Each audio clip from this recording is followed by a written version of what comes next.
Thank you so much for downloading the episode. On the show today, we're talking about what is stressing us out.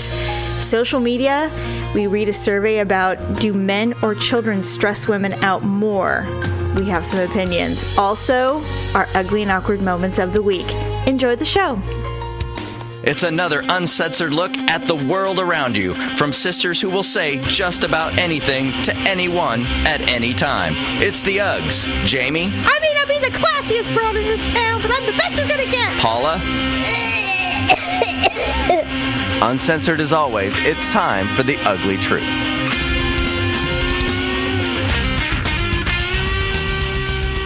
Welcome to the Ugly Truth. This is episode 285. So, welcome to the Ugly Truth, Sisters Who podcast. Because people have said that they see Ugly Truth and they don't necessarily know what it's about. So I'm like, maybe we should just say, welcome to the Ugly Truth, Sisters Who podcast, so that they kind of have an idea of what they're going to hear. You know what I mean? Yeah. I don't know. I thought it might be a good thing to add just so that people have an idea. They're like, oh, sisters? Like sisters? Or is it sisters? You know, or is it, sisters. You know, whatever. So there's so many ways to define a sister, but we're actually sisters. Anyway, I'm with Jamie, and this is my sister, Paula. Hello. Welcome. Okay, so a lot is going on. This has been a harrowing day for us because you had computer issues. You had a tree fall down in your yard. So I have this giant tree in my yard, and for some reason, like once it gets to a point, the branches start hanging really low. Yes. And so when you go to pull in the driveway, especially my car, it scrapes the top of the hood. And right. I was driving Victor's car, and he's got a little Chevy Sonic, and it started scraping the hood of that car. And so I'm like, okay, these things are really low. Time to trim the tree. I trimmed it up a little bit, and then, you know, everything was fine. So today we were having serious, like, computer problems, or I was. Right. I couldn't get anything done. We were supposed to record our show, and it was just, you know, not working. So I'm like, I got to go get Olivia from school. And so I throw on a hat because I wasn't presentable, and my flip-flops. I go outside, and I see half my tree hanging in front of this car. No. So what I deduced, though, is the car saw the tree. It just decided to go ahead and park in front of it. So I'm like, well, see. That's your risk. Yeah. But it wasn't, the tree didn't just fall on its own. I think what happened was, and the only reason why I think this happened is because it's happened before. Okay. Some sort of like delivery truck or moving truck or, you know, bigger box truck, van, something had gone under it.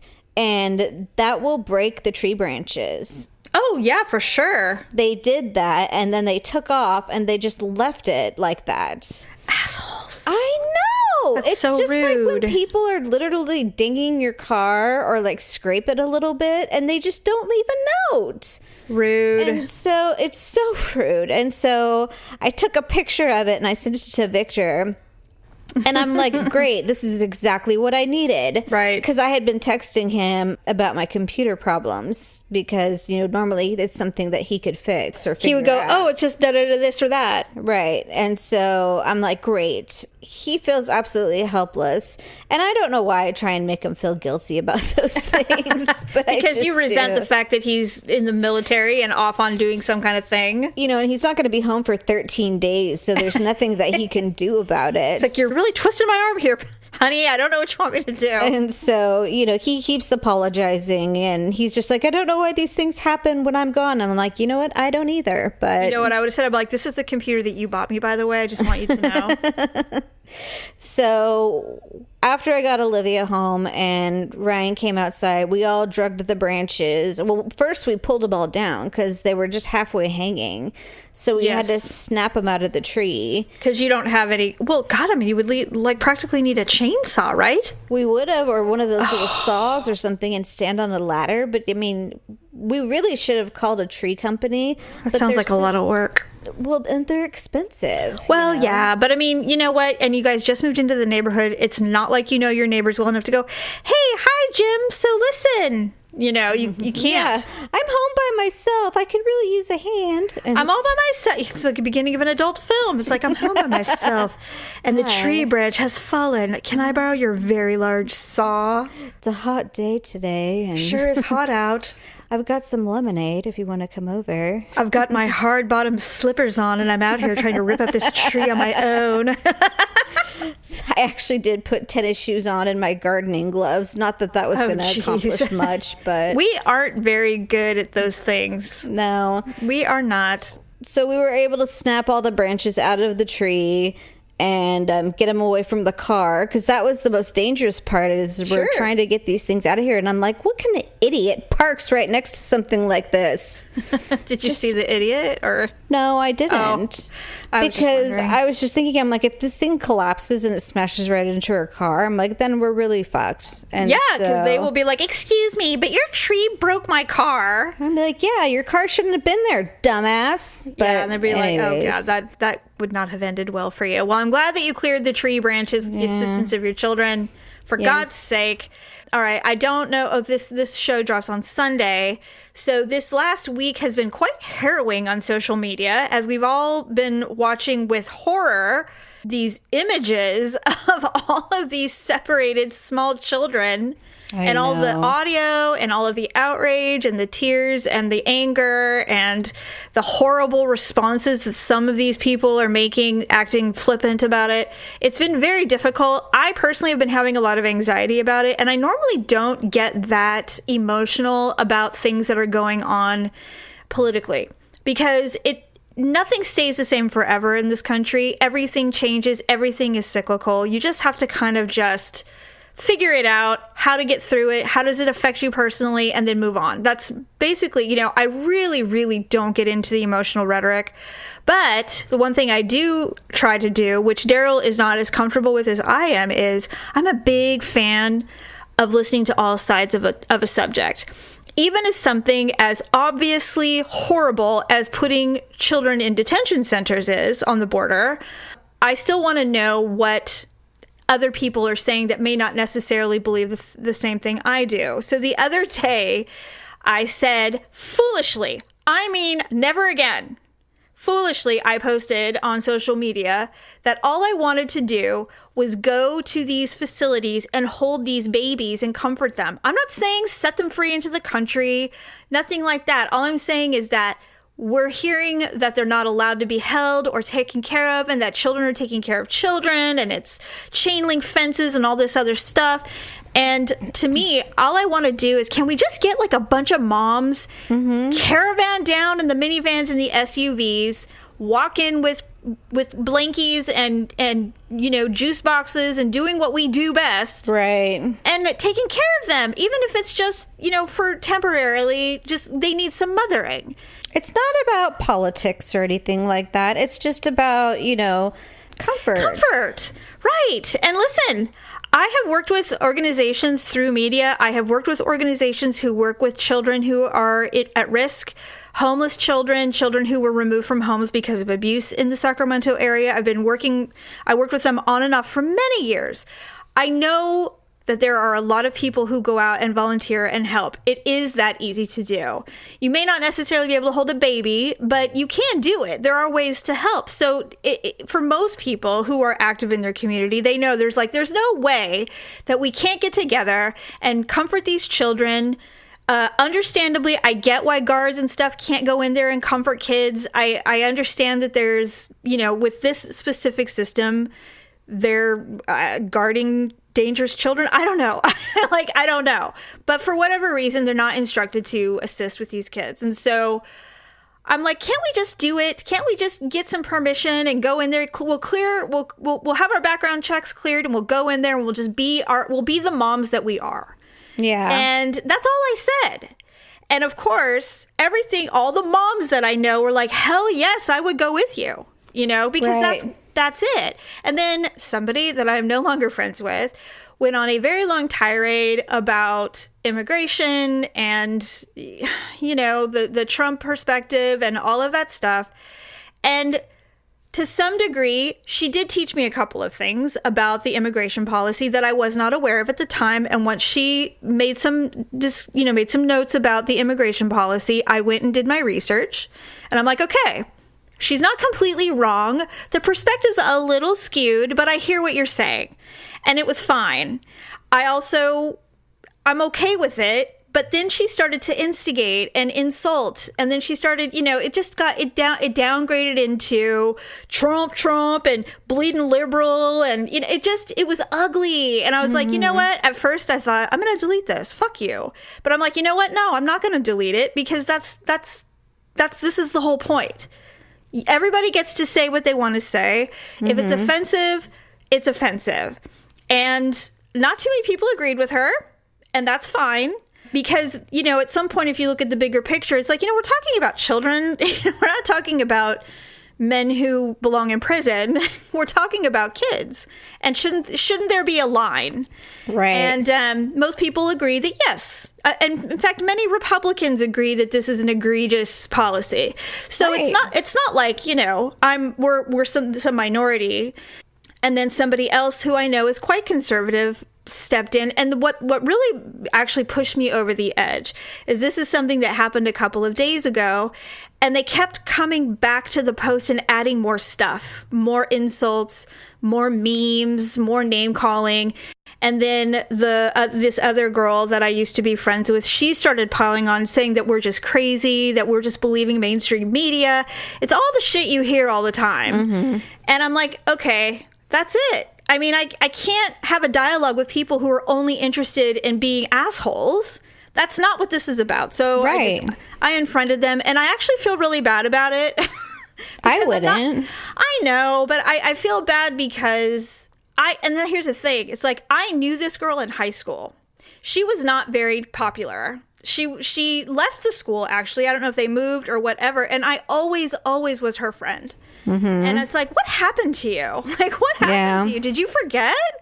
And so I felt bad about it. But then again, people change. That was a long time ago. We were 14 years old. I mean, that was 30 years ago. So it's like, well, it's too bad, but I just can't allow it. I can't allow it.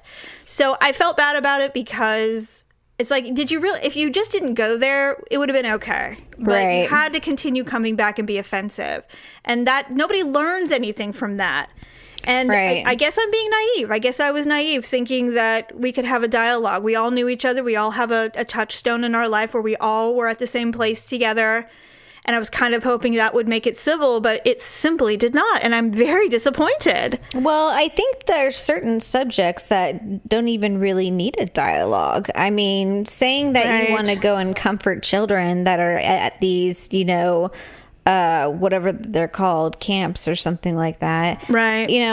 I don't really think that needs a dialogue, but some people will just seize any any little window or crack of a window to put in their agenda. I've had that happen before where I've made comments about political things, and I've had friends get so reared up and start with the name calling and the things like that, and I just respond to them saying I'm not going to let you call my friends names, and I'm not going to let you do this, so I'm sorry, but we're going to have to part ways. And I just I unfriend them. It just makes me sad because it's so easy, because if I were to approach her face to face, she wouldn't be so uncivil, because that's just not the way it is. But you get someone on their phone and they're just tick, tick, tick, tick, tick, typing away, not thinking that there's any repercussions. And it's the arrogance.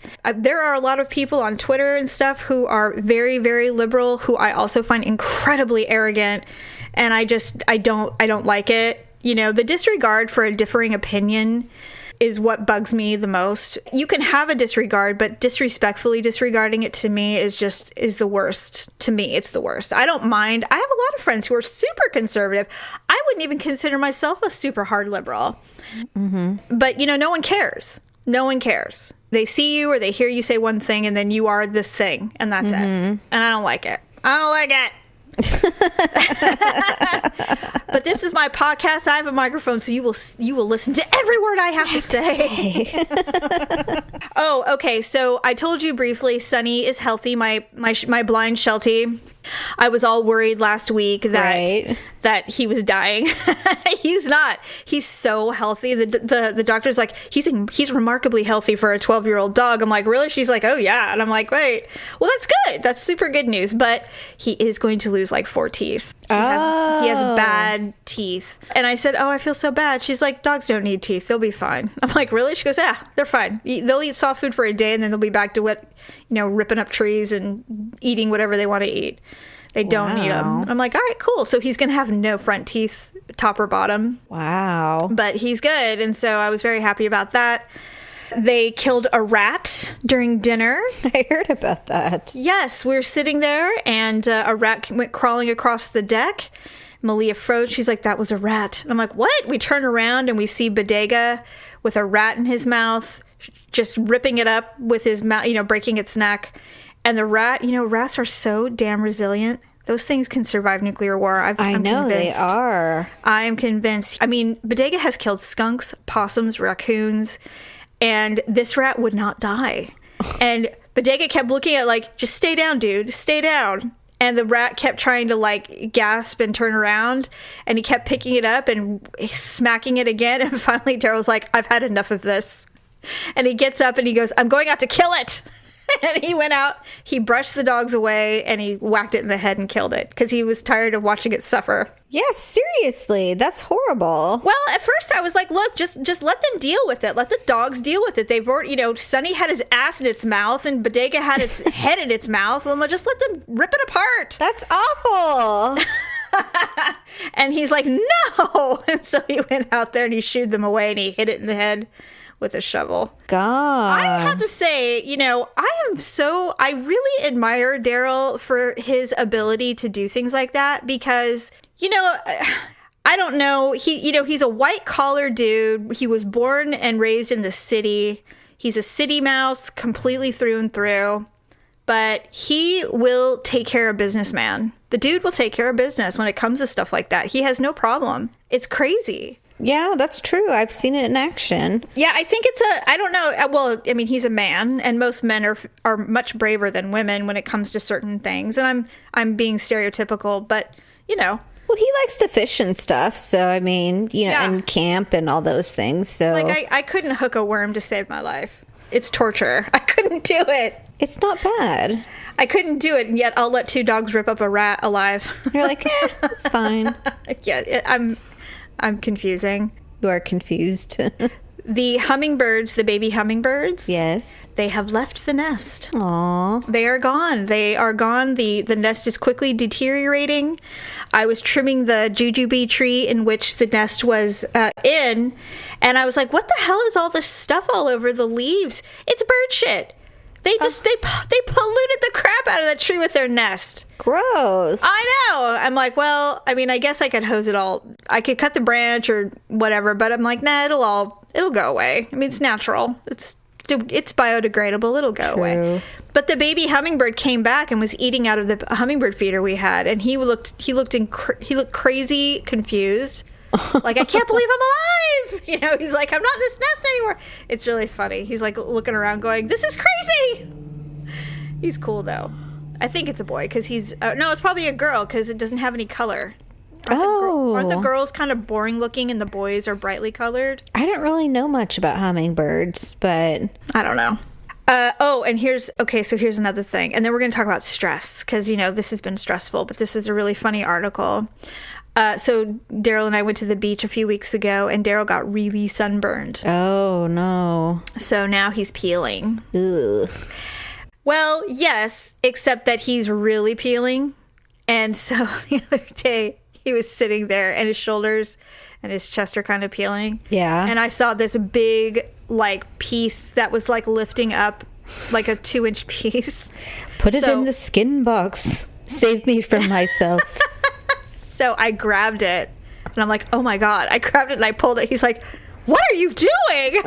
I said, I'm peeling your skin. He's like, that is the weirdest thing you've ever done in our entire life together. And I'm like, I can't help it. I have to do it. And he's like, get away from me. I'm like, no, just sit still. Hold on.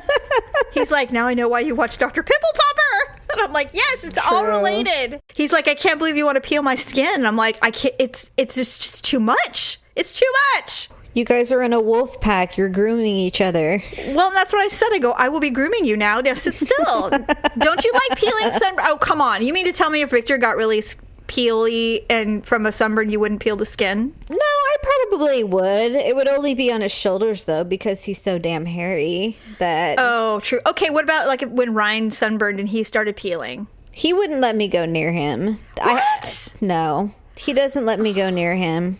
Period. Oh, well, okay. Olivia? Yeah. I don't know. I could peel it myself, but... Okay, but what I'm saying is when that happens, though, don't you, like, you know... I'm interested. Yeah, sure. You're interested? God. That's insane. Well, what do you want me to call it? Okay, listen, here's the deal.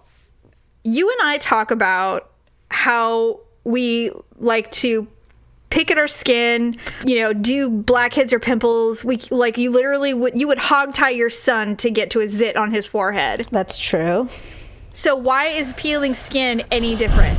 Weren't you one of those kids that put glue on your hand and peeled it off when it dried? Not really, no. Oh my God, I feel so alone. It's just not my thing. Well, but I mean, you're just talking to me. You had to have to ask Stephanie and Allison. Maybe it's their thing. Maybe it's Stephanie's thing. Anyway, I did it, and he's like, "You're so weird." He goes, "I'm almost traumatized by this. I can't believe you're doing it." I'm like, my mouth is literally watering. I'm like salivating to do it. It was so weird. That's gross. And I said, "I'm really exposing myself right now to you. I'm really showing you my inner self." He's like, "Ooh." Did you tell him not to tell anyone? I'm telling it on the show. That's what I'm saying. That would be futile. Like, hear me say this. That would be futile. But Daryl, don't say anything to anyone. God, no. You know what? I just... Never mind. I kind of have cured myself of popping other people's zits, though. I don't do that anymore. Yeah. I don't... Never really enjoyed it. No, I mean, I used to. There was one boyfriend I had who had a really bad skin problem, and so I would do those, and it was really interesting, and I didn't mind it because he had really bad, like, cystic ones, you know, occasionally, and I'm like, oh, get me at that, and I'd be like, okay, I need my tools, you know, and I would get really into it. And then one time, I don't want to even tell you because it's so gross. Oh my God. Do you want to hear? Do you want to know? Go ahead. Well, I popped one and some got my mouth. God, I never did it again. I'm like, that's it. I'm done. Oh, Paula, it was vomitous.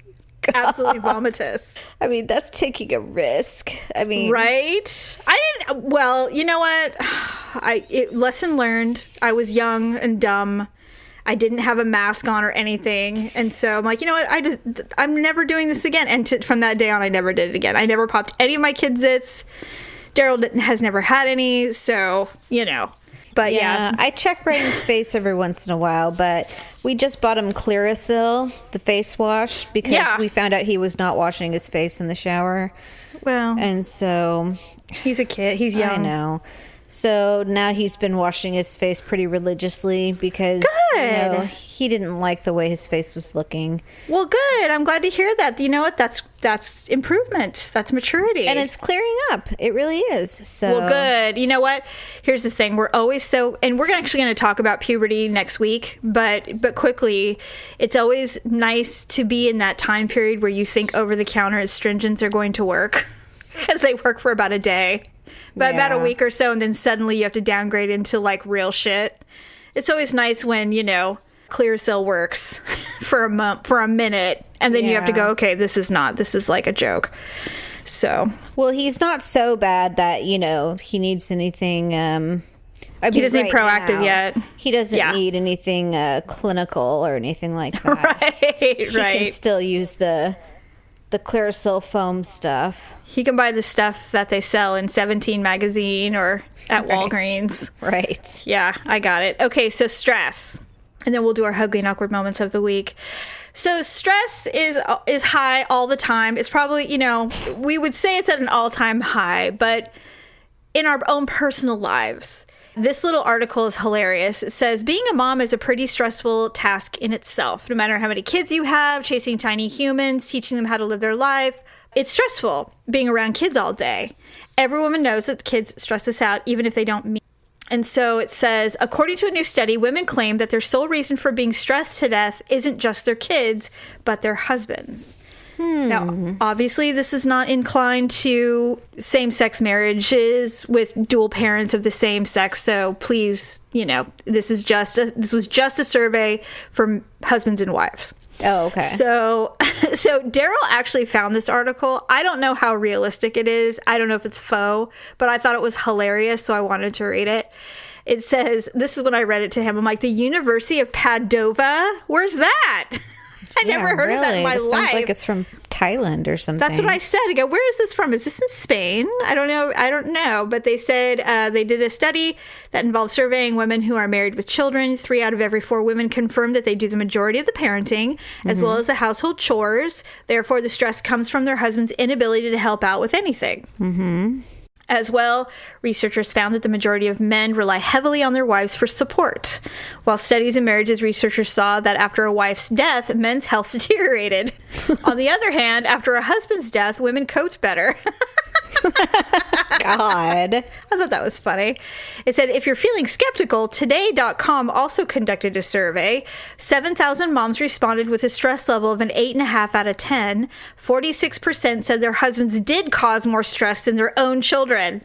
I thought that was really funny. I don't know if Victor would cause me more stress. I'm trying to think. Well, I think what it is it's more of it's a day-to-day. You think if it's not so much that they're high maintenance, but I don't know. I think husbands can be pretty high maintenance. I think subconsciously he's probably high maintenance. I think so. Well, I mean, just like you and I were talking before the show, when Daryl's out of town, I don't ever have to make dinner because it's just me and Malia, and we'll just kind of like graze a salad or whatever, make an egg or something. But when Daryl's home, it's like, what's for dinner? And I bet, and he doesn't demand a spread. But, what I think really what it is, and this is not an insult, men like to be taken care of, which we all know, but they really like being mothered. Whether they admit it or not, they like a level of being mothered, especially if they had a good mom. They want that again. So it makes them feel good when, seriously, if I make Daryl a huge meal or if I'm cooking all day, he's never more in love with me. Like, literally. He's like, I love you so much. And I'm like, it's because I'm making you a meal. Like, that's why. He's like, no, it isn't. I'm like, yes, it is. It absolutely is. Yeah, that's probably true. I couldn't compare to Victor's mother, though. I mean, she was like the ultimate housewife and mother.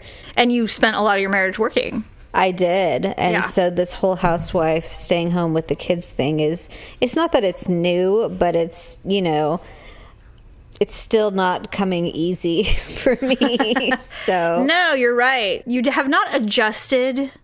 Although I got to tell you, when I was a working parent, I worked full time. And when we decided to make the transition to me staying at home, it was a very hard decision. And I was depressed for about 6 months. Like, I hated it. I hated it. It was just awful. Now that it's coming to an end, I'm like, geez, now what? I can't go back to my old job. It doesn't exist anymore, So it's, we've talked about that before. It's like, there's no easy transition as a mom. You're either a stay-at-home mom your whole life or you work your whole life. Whenever you make a transition, it's very difficult. Yeah. I don't know if you can have it all, but yeah, I think that's why men cause stress is that they're adults who want mothers. And I don't mean it like, in an insulting way. No, not at all. But it is true, I think. And yeah, they do cause stress. And Victor's really close with his mother. I mean, they talk on the phone almost every day. Well, there you go. Oh, God, really? Yeah. Is he the favorite son? Probably secretly. He is. Well, no one wants to admit it. Tell, but I mean, he talks to his parents, I would say, if not every other day, just about every day. Wow. That's a lot. I feel bad. We're bad children. I'm comfortable with where I'm at. Yeah, you know what's funny is I always get that pang. I'm like, oh, I have to call her mother. I have to call mom. It's been a while. But, because she lectured me the last time we were on the phone, I'm kind of avoiding it. So it's like, I don't know if I want to call her. But I need to. I mean, I like, once we talk, it's great. But, it's just that making that call. But then I think about, what about when my kids are all adults? If I never talked to them, I'd be gut punched. I would hate my life. I would hate it so bad. That's different, though. Your kids will be different. I hope so. I've driven myself to tears worrying about it.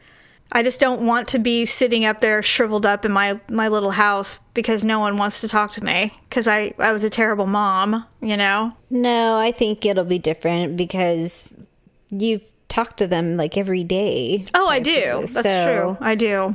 Okay, let's do our ugly and awkward moments of the week. Sponsored by lipandclip.com.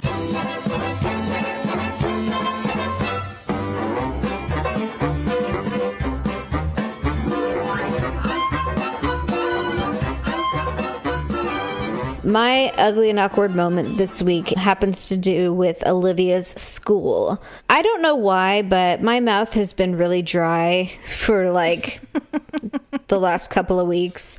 And so I drank a bunch of water, but when I got to the school, my mouth was still dry. And I'm just like, God, why is my mouth still so dry? God. So I'm already laughing and I don't even know what it is. When you pick the kids up from school, you have to walk into the cafeteria to get them. Mm-hmm. They're not like outside waiting for you. So I'm just like, oh, geez. So I always have to be like, in clothes and presentable. Right. Every day since I've been picking her up, there's this like, I don't know if he's a teacher or if he's like an aide or something, but he's got the list of students. He has like a beard and everything, and he's kind of cute. Oh, gosh. And so I kind of just ignored him because I'm just like, whatever. I know I'm like, I don't look great because I don't have makeup on and everything like that. And Paula, hello, Lip and Clip. What are you doing with your life? I know.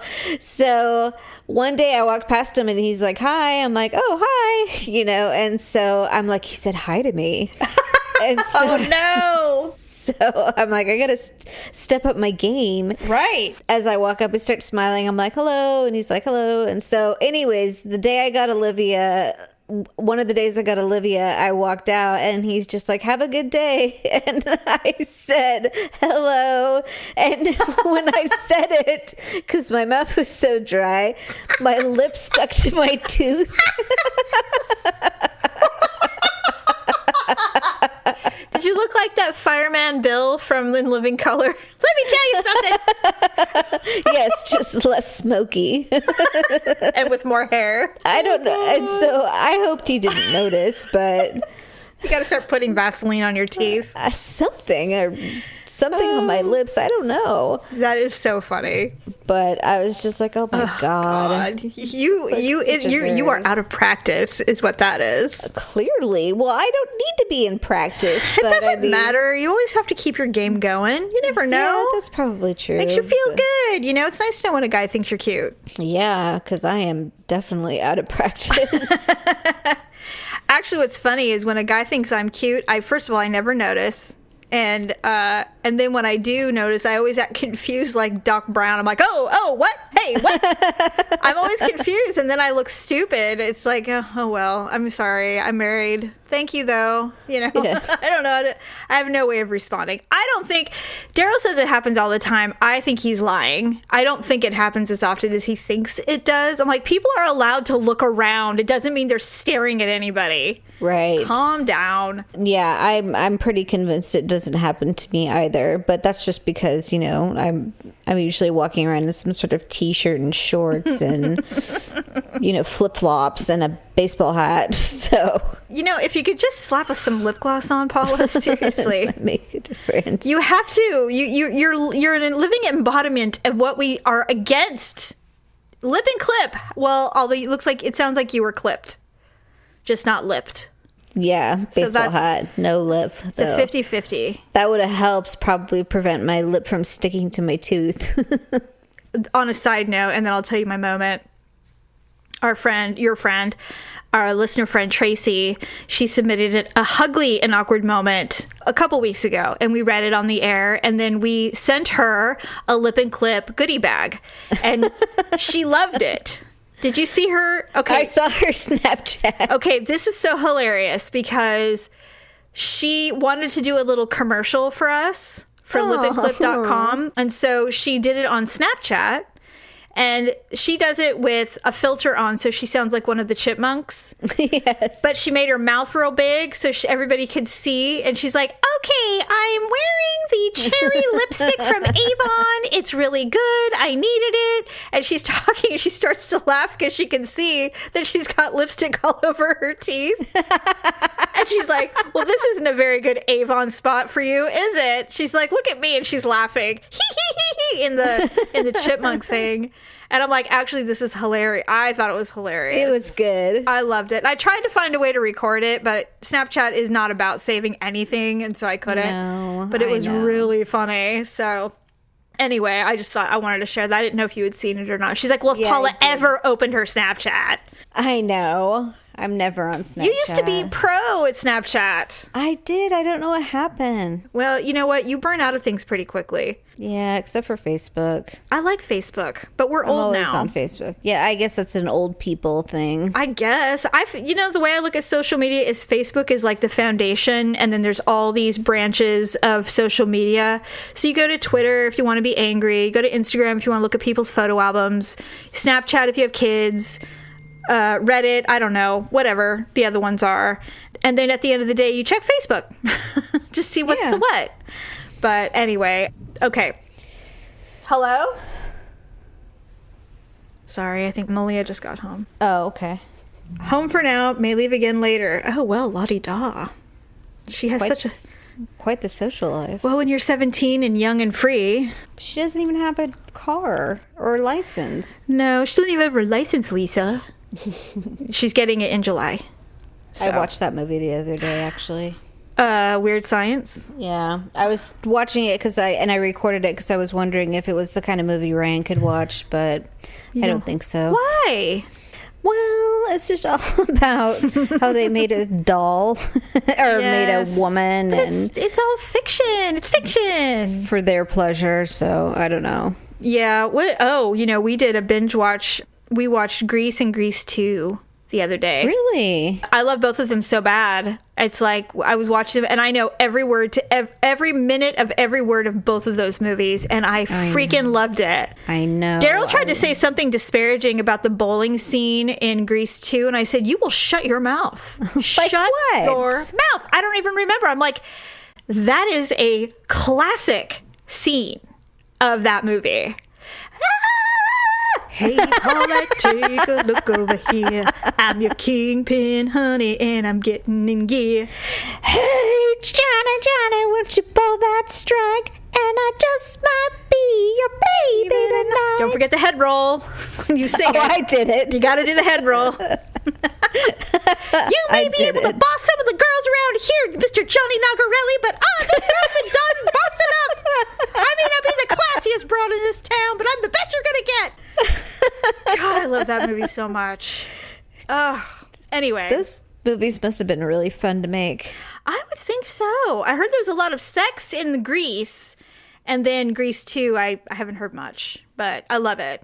So bad. Anyway, okay, my ugly, awkward moment. Daryl and I and Malia went to go see The Incredibles 2 on opening night on Friday night, and it was awesome, by the way. Because, it's a Disney movie, which means a lot of children will be going to see it. Right. So, to save the irritation, we go to the last showing of the night. So, we went to see it at 10 o'clock on Friday night. Right. Sold out. Sold you out. kidding me? We bought our tickets a week in advance, and we got decent seats. But that place was wall-to-wall people because it was opening night. So, we're sitting down, and we're watching it, and it's loud because we're in the Dolby Studio extra large screen theater, and it's super fun. We loved every minute of it. I would see it again in a second. I would take your kids to see it. It's so great. And so we're walking out, and like I said, it's all adults. There's no children. So we're walking out, And it was so loud, and I'm deaf. Like, I'm literally losing my hearing. I'm sure of it. All the concerts and stuff I've been to. So we're walking down the hallway and we're getting ready to exit the theater to the main hallway. And really loud, apparently, I go, "That was a really good movie, wasn't it?" Really loud. It echoed. And it was like, it was so loud. 4 people looked up from their phones and looked at me. And I turned to Daryl and go, "Was that really loud?" He's like, "Yes." Stop shouting. He's like, why are you so loud? And I'm like, "I can't hear anything." Well, then stop talking until you can hear better. I laughed so hard. I was like, "Oh God." And and now Daryl's he goes, "I think that's your 4th awkward moment this week." I'm like, "Shut up. Just shut the hell up." I'm like, "Come on. I know. We're keeping a tally?" Well, at least you have plenty to choose from. Well, it's because he makes me do stuff. I know. It was really funny, and it was a potential awkward moment, but it didn't happen. We were at the grocery store, and we were running around. We had split up to kind of like split the duties to get in and out of there, and I was grabbing anchovy paste. And I turned around thinking he was behind me, and I turned around to throw it like a football, and it wasn't him. It was some old person. And they looked up at me like, "What are you going to do?" I'm like, "Nothing. Never mind." But if I had thrown it, that would have been the awkward moment. But I didn't throw it. So it kind of doesn't count. I'm trying to think if I did this or I almost did this. I think I almost started putting my groceries in someone else's cart. Oh, I've done that. Actually, no. I think I've done that. Yeah. Oh, I'm sure you have. I mean, I do it for sure. Happens all the time. Yes. But yes, it does. anyways. So, yes. Gosh, Paul, I think you win. Well, okay. Great. You know why? Because I think it was just a bit more embarrassing with your physical abnormality with your lip getting stuck up under your tooth. I would like to see that happen to somebody in a pageant on television so I could laugh. That would be so funny. It's like, "Hello." Oh, they're so greased up. I know. Like that's the problem. Happen. They're taped down, locked and loaded, and greased. So you're never going to get any kind of faux pas. But it would be funny if someone goes, "This is my first time in a pageant. My lips are sticking to my teeth and I don't know why. I'm so nervous." Anyway, I would like world peace. It would be so funny. God, that's funny.